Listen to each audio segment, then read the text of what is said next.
ওয়া বারাকাতুহু। ঈদুল আজহার উপলক্ষে আপনাদের সবাইকে অগ্রিম ঈদের শুভেচ্ছা ও অভিনন্দন।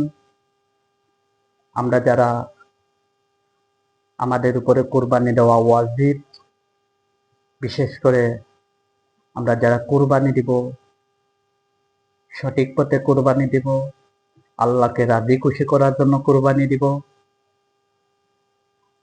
যেভাবে আদম থেকে নিয়ে যত নবী রাসূলগণ আসছেন, আরো যত সাহাবীরা আসছেন, তাদের নিয়মে কোরআন হাদিস যেভাবে উল্লেখিত আছে সেইভাবে আমরা কুরবানি দিব। সেই নিয়তে কোনো মানুষকে দেখানোর উদ্দেশ্যে কুরবানি দিব না। গরুকে এমন ভাবে জবাই করব যেন গরুর কষ্ট না হয়। আর বিশেষ করে আমরা গরু যারা জবাই করব, কিছু জানি বা না জানি, বিসমিল্লাহি আল্লাহু আকবার বলে জবাই করব। যদি বিসমিল্লাহি আল্লাহু আকবার বলে জবাই না করি, তাহলে সেই কুরবানি কিন্তু হারাম হয়ে যাবে, সেই কুরবানি কিন্তু হবে না। আল্লাহ পাক রব্বুল আলামিন সেই গরু শরীরে যত পরিমাণ পশম আছে, এত পরিমাণ সওয়াব আপনি পাইবেন। আর আমরা যারা পারি, বিশেষ করে নিজের গরু নিজেই কুরবানি দেওয়ার চেষ্টা করব, নিজেই জবাই করার চেষ্টা করব।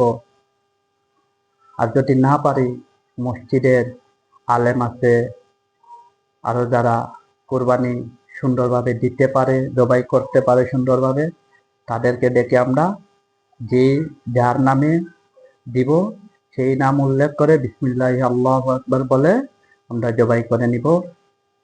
আর এই যে বিশেষভাবে একটা ছুরি দেখাচ্ছি, সেই ছুরিটা কিন্তু অনেক লম্বা।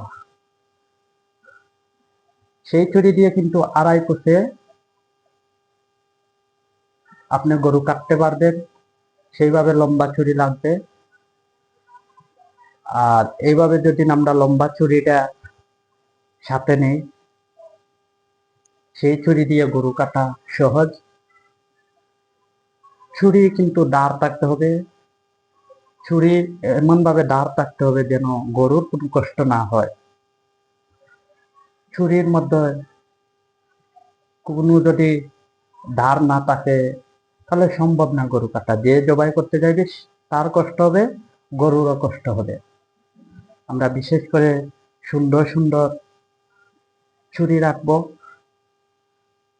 আর ছোট কোনো ছুরি দিয়ে আমরা গরু জবাই করব না, কারণ ছোট ছুরি দিয়ে যদি ধার থাকে, ছোট ছুরি দিয়ে 2.5 ফুটে গরু কাটা যায়, কিন্তু লম্বা ছুরি হলে ভালো হয়।